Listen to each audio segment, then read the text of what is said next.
오늘 하나님의 말씀은 고린도전서 2장 1절에서 16절 말씀입니다.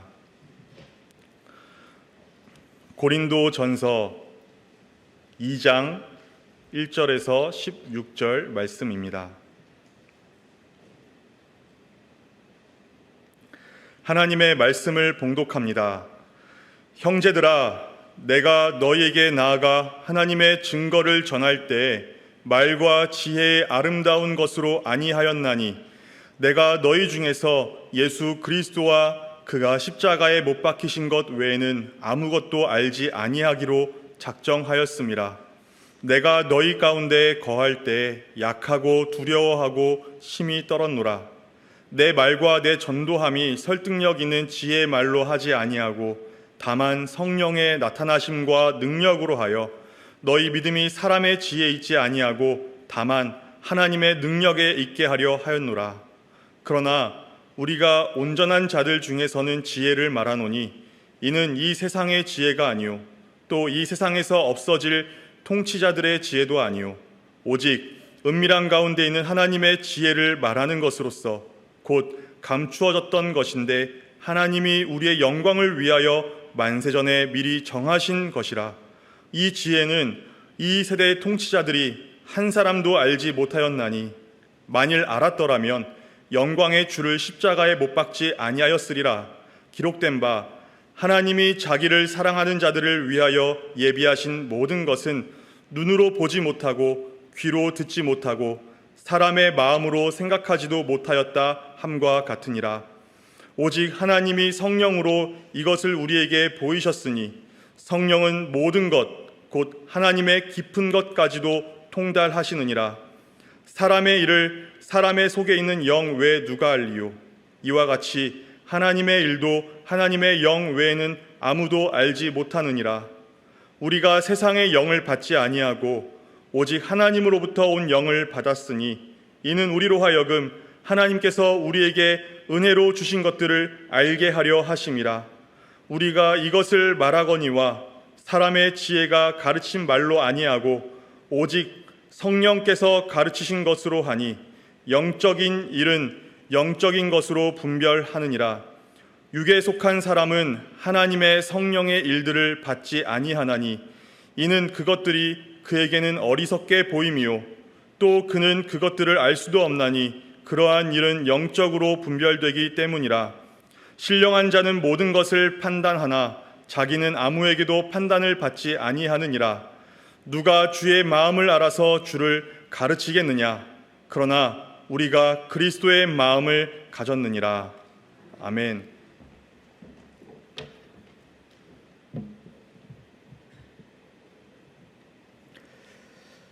하나님께서 주신 말씀을 나누기 전에 우리 좌우에 계신 분들을 향해서 이렇게 고백했으면 좋겠습니다. 우리는 하나님의 교회입니다. 우리 고백하겠습니다. 네.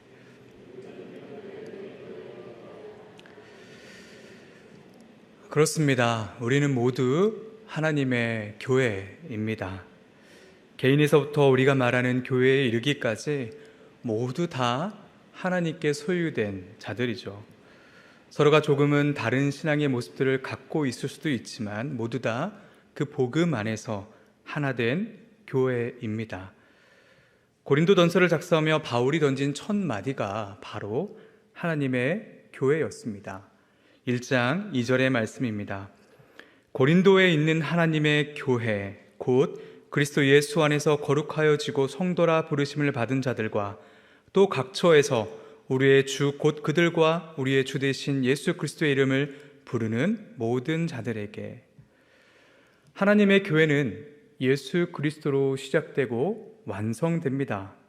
이 진리는 우리가 늘 붙잡아야 하는 것이며 늘 다시 돌아가야 하는 것입니다.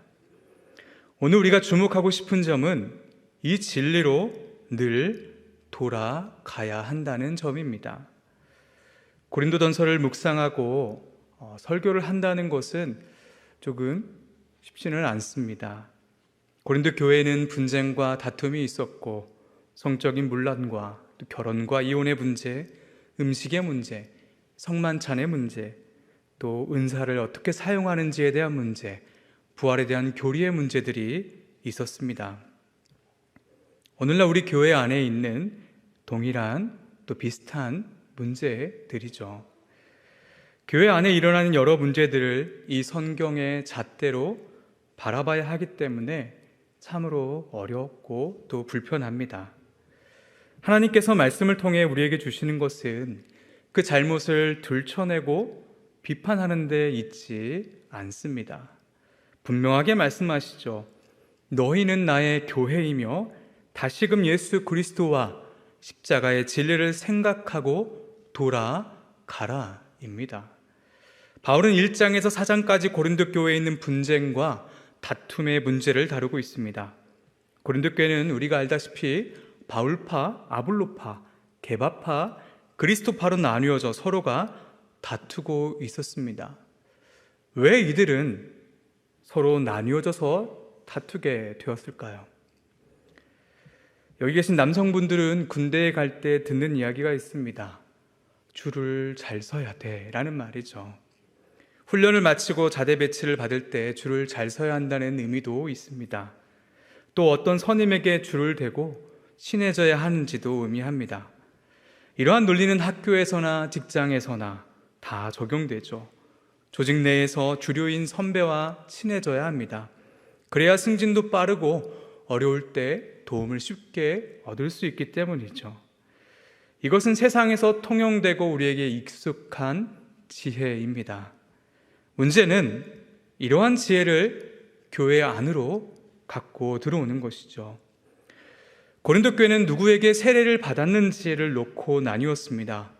교회에서 기득권을 얻으려면 누구에게 줄을 대야 하는지를 생각한 것이죠. 또 고린도 교회에는 유대인도 있었고 헬라인도 있었습니다. 유대인은 표적을 구했고 헬라인은 지혜를 구했죠. 신자는 세상 안에서 살아가기 때문에 이러한 세상의 문화의 영향을 받지 않을 수가 없습니다. 그래서 자신들이 중요하게 생각하는 가치가 생기게 되죠. 그것이 유대인에게는 표적이었고 헬라인에게는 지혜였습니다.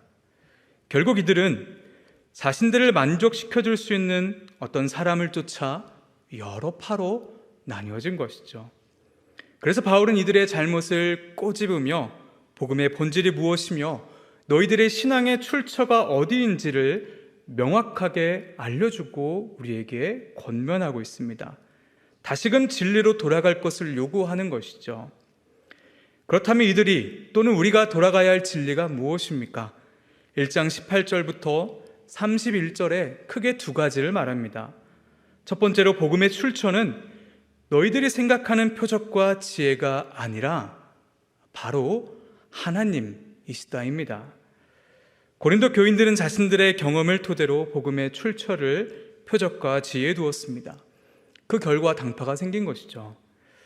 바울은 우리 신앙의 출처가 인간의 이성과 감정, 철학과 수사학, 도덕과 양심에 있는 것이 아니라 하나님 자신이라고 알려줍니다. 하나님께서는 누구나 미련하다고 말하는 그 예수 그리스도의 십자가를 통해 구원의 기쁜 소식을 드러내셨습니다. 세상 그 어떤 지혜로 알 수 없고 만족시킬 수 없는 지혜를 드러내심으로 참된 구원의 길을 알려주신 것이죠. 그렇게 하심으로 이 세상의 지혜를 미련하게 하셨습니다. 바울은 다시금 이 진리를 생각하고 분쟁을 멈추라고 권면합니다. 두 번째로 하나님께서 복음을 드러내실 때 아무 육체도 하나님 앞에서 자랑하지 못하는 그러한 방법으로 하셨다는 것입니다. 바울은 복음이 지혜 있고 강하고 능력이 많고 문벌이 좋은 자들을 통해서가 아니라 오히려 미련하고 약하고 천하고 멸시받는 자들을 통해서 드러내셨다고 고백하죠. 세상의 기준을 완전히 뒤엎는 방법으로 복음을 드러내셨다는 것입니다. 그러니 누구누구에게 붙어서 당파를 이루지 말고 다시금 너희가 하나님 앞에 서라고 권면하고 있는 것입니다. 이렇게 바울은 다시금 복음의 진리로 돌이키기 위한 그런 복음의 진리, 교리적인 설명을 마칩니다. 이제 바울은 이 진리가 어떻게 적용되었는지를 증명합니다. 먼저 바울은 자기 자신을 통해 증명하죠. 바울이 고린도 교회와 함께 있을 때 어떻게 복음을 전했는지, 어떠한 모습으로 복음을 전했는지를 말합니다. 그때의 모습을 떠올려 보고 너희들의 생각이 틀렸다는 것을 깨달으라는 것이죠. 2장 1절과 2절의 말씀이죠. 형제들아, 내가 너희에게 나아가 함께 있을 때 하나님의 증거를, 하나님의 신비를 전할 때에 말과 지혜의 아름다운 것으로 아니하였나니 내가 너희 중에서 예수 그리스도와 그가 십자가에 못 박히신 것 외에는 아무것도 알지 아니하기로 작정하였습니다. 바울은 고린도 교회의 복음을 전할 때 말과 지혜의 아름다운 것으로 하지 않았다고 고백합니다. 여러분, 여기서 우리가 주의해야 할 점이 있습니다. 바울은 논리학이나 수사학 같은 세상의 지혜를 부정하는 것이 아닙니다. 어쩌면 설교자에게 있어서 논리적이며 훌륭한 언변은 복음을 전하는 데 발전시켜야 할 능력이죠. 하나님께서 바울을 이방인의 사도로 부르신 이유 중 하나도 뛰어난 학식을 갖추고 있었기 때문이었습니다. 다만 바울이 여기서 문제 삼는 것은 아름다운 것, 바로 이것입니다. 말의 화려함이나 지혜를 가졌다는 우월감으로 하지 않았다는 것이죠. 왜냐하면 바울은 예수 그리스도와 그가 십자가에 못 박히신 것 외에는 아무것도 알지 않기로 결정했기 때문이었습니다. 바울은 고린도에 있을 때 1장 20절에서 25절에 말한 그 진리대로 복음을 전했습니다. 고린도 교회는 그런 바울을 통해 복음을 받아들였던 것이죠. 바울의 이러한 태도에서 우리가 배워야 할 점이 무엇이 있을까요? 우리 신앙의 출처를 말과 지혜의 화려함과 우월함에 두지 않고 예수 그리스도와 십자가에 두는 것입니다. 다시 한번 말씀드리겠습니다. 우리 신앙의 출처를 말과 지혜의 화려함과 우월함에 두지 않고 예수 그리스도와 십자가에 두는 것입니다. 신학을 공부하게 되면, 또 여기 계신 성도님들도 또 신학을 공부하거나 여러 책들을 보게 되면 정말 많은 신학자들과 목회자들을 접하게 됩니다. 그러면서 자연스럽게 자기와 잘 맞는 분들을 좋아하게 됩니다. 그분들의 말과 지혜를 따라가며 배우고 심지어 동경하게 되죠. 그렇게 어떤 목사님, 어떤 신학자를 좋아하는지에 따라 나뉘어지게 됩니다. 또 서로의 신학적 성향에 따라 보수와 진보, 개혁주의와 복음주의 등으로 나누어집니다. 이러한 모습은 어떻게 보면 당연한 것이고 하나님의 몸된 지체를 이루는 그 다양성의 존중함을 통해서 이루어야 할 그런 긍정적인 부분이기도 합니다. 다만 이러한 모습을 선을 넘어갈 때가 안타까운 것이죠. 어느 순간 자신이 좋아하고 따르는 목사님이나 신학자가 또는 신학적 성향이 우리 신앙의 출처가 되어버립니다. 예수 그리스도의 십자가의 도는 사라지고 화려한 말과 우월한 지혜가 신앙의 출처가 되는 것이죠.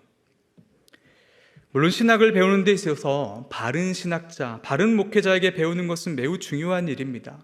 그분들이 발견한 예수 그리스도의 그 복음의 조각들을 소유하고 받아들이는 것은 정말 중요한 일이죠. 문제는 그 복음의 조각들보다 사람의 말과 지혜를 찾고 따르는 데 있는 것입니다. 그런 분들의 입술에는 예수 그리스도보다 어떤 목사님, 어떤 신학자의 이름이 더 많이 거론될 수밖에 없습니다. 또 어떤 분들은 목회자가 새로운 교회에 부임하게 되면, 그리고 부임하고 2년이 지나면 모든 소스가 사라진다고 말합니다. 새로운 교역자가 오면 새로운 어떤 설교의 방법들, 그분이 하는 찬양 등이 기존과 달라서 새로워서 많은 분들이 좋아하게 되죠. 그런데 1년, 2년 그렇게 지나고 익숙해지면 그 목회자가 주는 새로움이 사라지게 됩니다. 새로움을 전해주지 못한다는 것이죠. 그러한 의미로 그렇게 말하는 분들이 계십니다. 당연합니다, 여러분. 우리 신앙의 출처를 목회자 자신이 자신의 능력에 두고 있으면 그렇습니다. 성도들도 자신들의 신앙의 출처를 그 목회자에게 두면 당연히 그렇습니다. 목회자는 복음 사역의 출처를 유한한 말과 지혜에 두지 않고 무한한 예수 그리스도의 복음의 말씀, 성경에 두어야 합니다. 그러면 끝나지 않는 은혜가 2년이 지나고 3년이 지나고 5년이 지나도 그 말씀에서 나오게 되는 것이죠. 식상해질 수가 없는 것입니다. 성도들도 목회자의 외형적인 능력을 보지 않고 그분의 입술을 통해서 선포되어지는 그 말씀에 깊게 뿌리내어야 하는 것이죠. 바울의 태도에서 우리가 또 배워야 할 점은 복음을 전하는 데 있어서도 말과 지혜에 아름다운 것으로 하지 않았다는 것입니다. 여러분, 복음은 그 자체로 능력이 있습니다. 복음을 전하는 데 있어서 필요한 물질이나 선물들은 주가 아니죠. 도구일 뿐인 것입니다. 반드시 그것들이 있어야 하는 것은 아니죠. 또 교회에서 진행하는 많은 프로그램들과 행사들이 정말 복음을 잘 담아내고 있는지를 우리는 살펴봐야 합니다. 교회의 화려함과 풍족함과 거룩의 그 우월감을 자랑하기 위한 것이라면 우리는 다시 돌이켜야 하는 것이죠. 더 넓게 생각해 볼 때 바울이 말하는 말과 지혜의 아름다운 것은 교회의 전통과 관습일 수도 있습니다. 교회의 전통은 예수 그리스도의 복음을 담아내는 좋은 그릇입니다. 우리 신앙의 출처를 말과 지혜에 두지 않고 예수 그리스도의 복음에 두기 위해서 우리가 이 부분을 살펴보면서 해야 할 일이 있습니다. 우리가 하는 많은 일들과 그 많은 전통적인 일들이 과연 성경적인지를 늘 생각해보고 찾아보고 스스로가 돌아봐야 한다는 것이죠. 개혁된 교회는 항상 개혁되어야 한다는 말이 있습니다. 무엇으로 개혁되어야 합니까? 바로 성경입니다. 예수 그리스도의 복음을 드러낸 성경으로 살피고 또 살펴야 합니다. 그렇게 우리가 간직하고 있는 전통과 행하는 많은 행사들이 정말 성경에 부합된 것이라면 더 견고하게 지키고 유지하고 걸어가야 됩니다. 그러나 맞지 않다면 불편하겠지만 때로는 돌이켜야 하는 일들을 해야 하는 것이죠. 이것이 우리 신앙의 출처를 말과 지혜에 두는 것이 아닌 예수 그리스도에게 두는 삶의 모습일 줄로 믿습니다. 이어서 바울은 하나님께서 정하신 방법대로 자신을 사용하셔서 복음이 전해졌던 모습을 회상하도록 만듭니다. 3절 말씀인데요. 내가 너희 가운데 거할 때에 약하고 두려워하고 심히 떨었노라.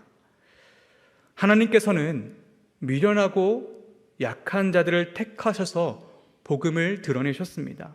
아무 육체도 하나님 앞에서 자랑하지 못하도록 하셨습니다. 바울도 이 중에 한 명이었던 것이죠. 우리가 잘 알다시피 바울에게는 육체에 가시가 있었습니다. 이 질병이 얼마나 힘이 들었는지 바울은 하나님께 간절히 3번이나 간구했습니다. 그러나 하나님께서는 내 은혜가 내게 족하도다. 내 능력이 약한 데서 온전하여 짐이라라고 응답하시면서 거절하셨죠. 결국 고침을 받지 못했습니다. 오히려 그 연약함과 아픔이 은혜로 바울의 그 마음에 새겨졌습니다. 바울은 이 은혜를 따라 하나님의 방법대로 쓰임받을 수 있었던 것이죠. 또 바울은 대적자들로 인해 받아야 할 고통 때문에 두려워하고 떨기도 했을 것입니다. 물론 바울은 자신의 생명을 아끼지 않는 자였습니다. 오죽했으면 얼른 죽어서 하나님 품에 안기고 싶다, 예수 그리스도를 만나고 싶다라고 했겠죠. 다만 대적자들에게 붙잡혀 죽지 않을 만큼 채찍질 당해야 하는 그 아픔과 고통은 두려웠을 것입니다. 이렇게 연약한 모습 속에 바울은 복음을 전했습니다. 자신의 능력이 아니라 자신 안에서 역사하시는 성령의 능력으로 복음을 전했습니다. 오늘 2절과 5절의 말씀입니다. 4절과 5절의 말씀입니다. 내 말과 내 전도함에 설득력 있는 지혜의 말로 하지 아니하고 다만 성령의 나타나심과 능력으로 하여 너희 믿음이 사람의 지혜에 있지 아니하고 다만 하나님의 능력에 있게 하려 하였노라. 세상은 지혜 있는 자들, 능력이 많은 자들, 문벌이 좋은 자들, 학벌이 좋은 자들, 돈이 많은 자들을 우선합니다. 고린도 교회는 이러한 기준을 교회 안으로 가져와 당파를 만들었습니다.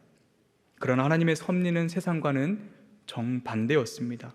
세상의 가치관을 뒤엎으시고 역사하셨던 것이죠. 하나님의 교회에 속한 모든 성도는 은혜로 거룩해졌습니다. 그래서 성도에게는 높고 낮음이 존재하지 않습니다. 누구나 다 똑같은 위치에서 출발하고 함께 그 본향을 향해 걸어가고 있는 것이죠.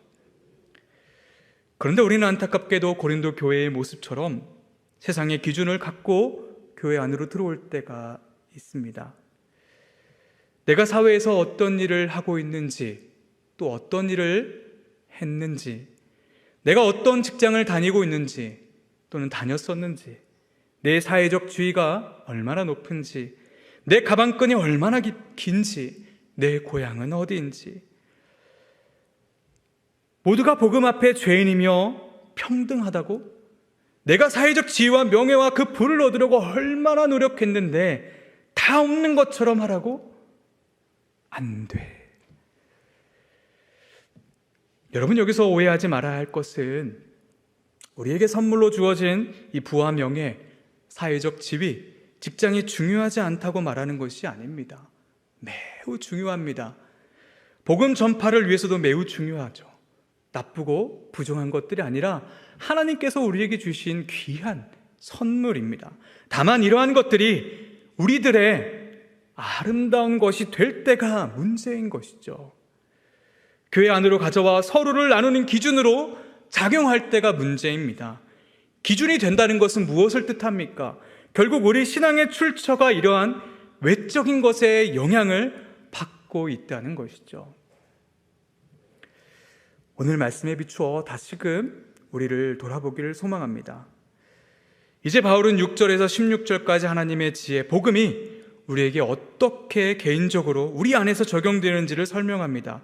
1절과 5절까지는 바울 자신을 통해서 앞서 말한 진리를 증명했다면 6절과 16절까지는 우리 안에서 성령님을 통해 경험한 은혜를 말하고 증명하죠.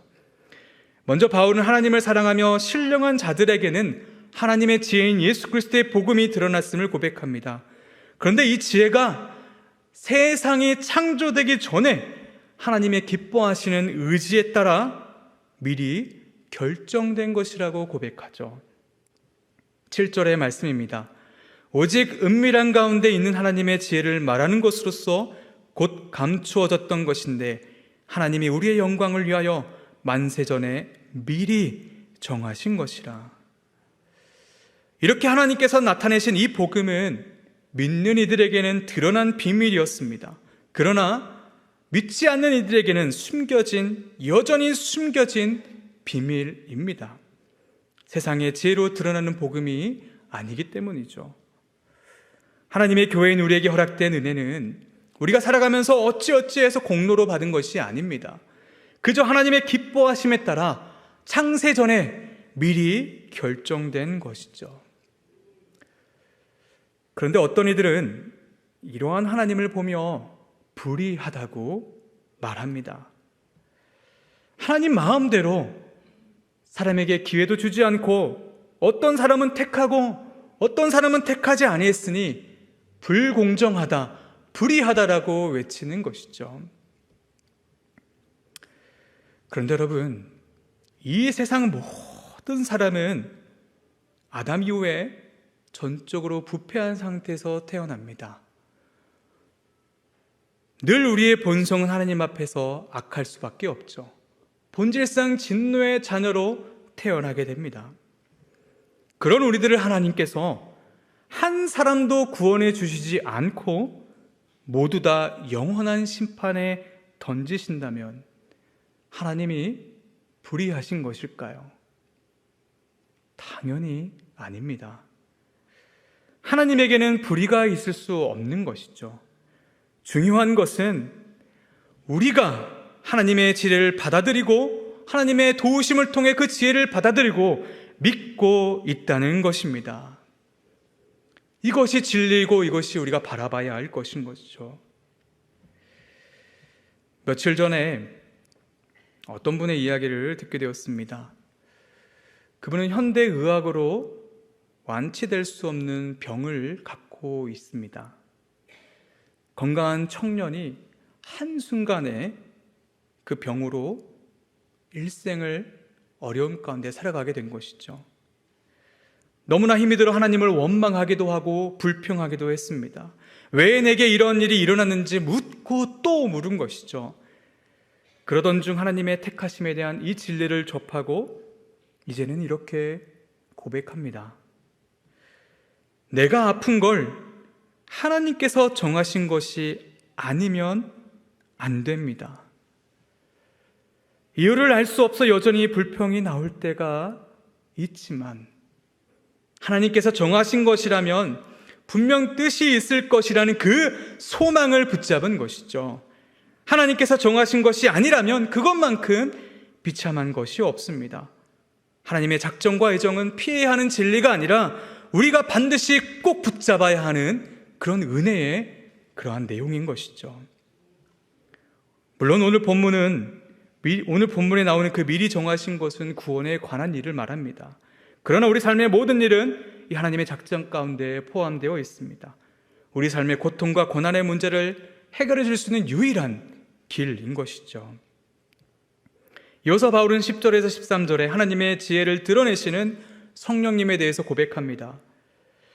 10개의 물속은 알아도 사람 속은 모른다라고 말하죠. 다시 말해 그 사람 속을 아는 사람은 그 사람뿐이라는 것입니다. 이러한 유비에 따라 바울은 하나님의 구원의 일들을 아는 분은 오직 하나님의 영이신 성령님 뿐임을 고백하죠.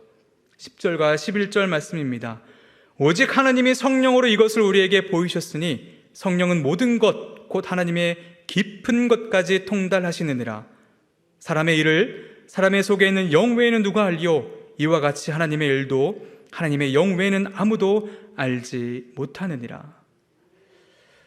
바울은 고린도 교회에게 자신의 전도는 인간들이 만들어낸 것이 아니라 하나님의 여기신 성령님의 나타내심과 능력으로 행해진 것을 고백하고 있습니다. 이어서 13절의 말씀을 보십시오. 우리가 이것을 말하거니와 사람의 지혜가 가르친 말로 아니하고 오직 성령께서 가르친 것으로 하니 영적인 일은 영적인 것으로 분별하느니라.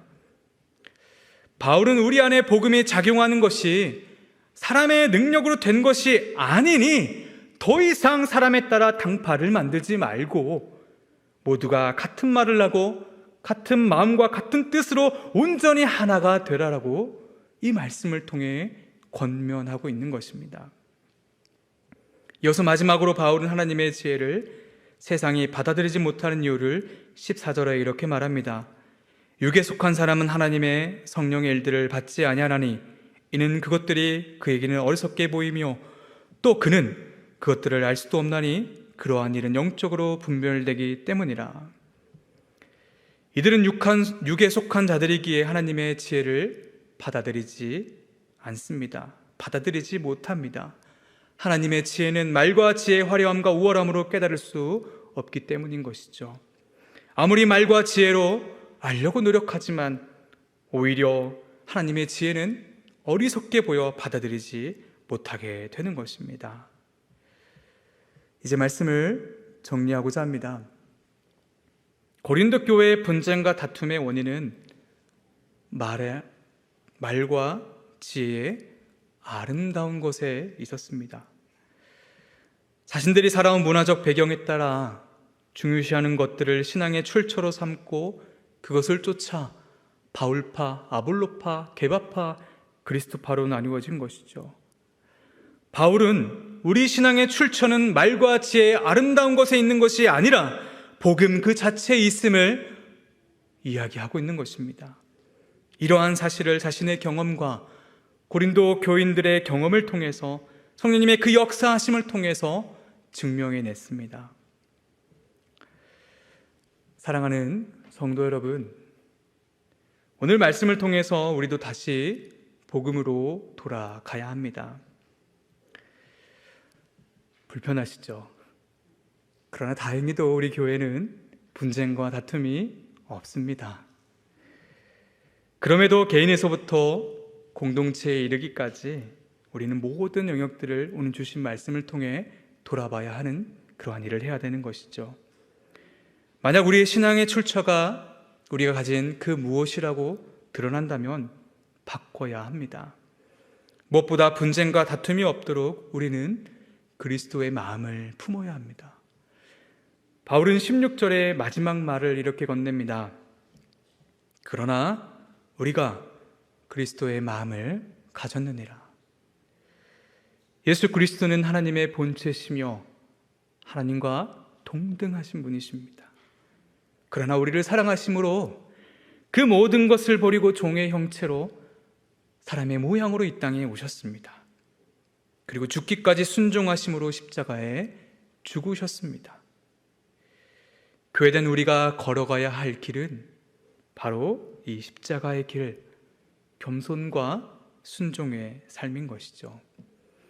그리스도의 마음을 품고 우리 신앙의 출처를 복음 그 자체에 두고 늘 돌아보며 걸어가는 우리 모두가 되기를 소망합니다.